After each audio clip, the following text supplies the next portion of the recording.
গুড়ি গুড়ি বৃষ্টি মাথায় নিয়ে ভোর থেকে শুরু হয় মাছ বিক্রির হাঁকডাক।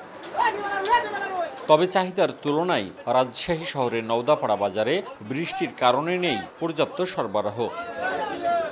বৈরী আবহাওয়ায় নদ নদীতে জাল ফেলতে পারছেন না জেলেরা।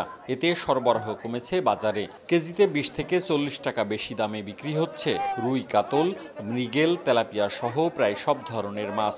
এতে ক্ষুব্ধ ক্রেতারা। বাজারে মাছের সরবরাহ কমের লেগে দাম বেশি পড়তেছে, এটা আমাদের ঢাকায় যা বিক্রি করতেও সমস্যা হচ্ছে। কিন্তু ব্যাপারীরও কষ্ট, যারা কিনবে তাদেরও কষ্ট। রুই গেন 50 টাকা 40 টাকা বেশি, মেরকা গেন সিলভার গেন 20 টাকা বেশি কেজি পড়ছে। বৃষ্টির কারণে পর্যাপ্ত পরিমাণে আমদানি নাই, এই কারণে বাজার একটু বেশি। সরবরাহ বাড়লে দাম কমবে বলে জানিয়েছে মৎস্য আড়তদার সমিতি। মেঘটা কেটে গেলে চলছে নিম্নচাপ, এটা কেটে গেলে বাজারে মাছ হবে। মাছের আমদানি কোনো কমছে না, কিন্তু বৃষ্টিজনিত কারণে মাছের আমদানি নেই। নওদাপাড়া বাজারে প্রতিদিন গড়ে 50 লাখ টাকার মাছ কেনা বেচা হয়। মওদুদ রানা, সময় সংবাদ, রাজশাহী।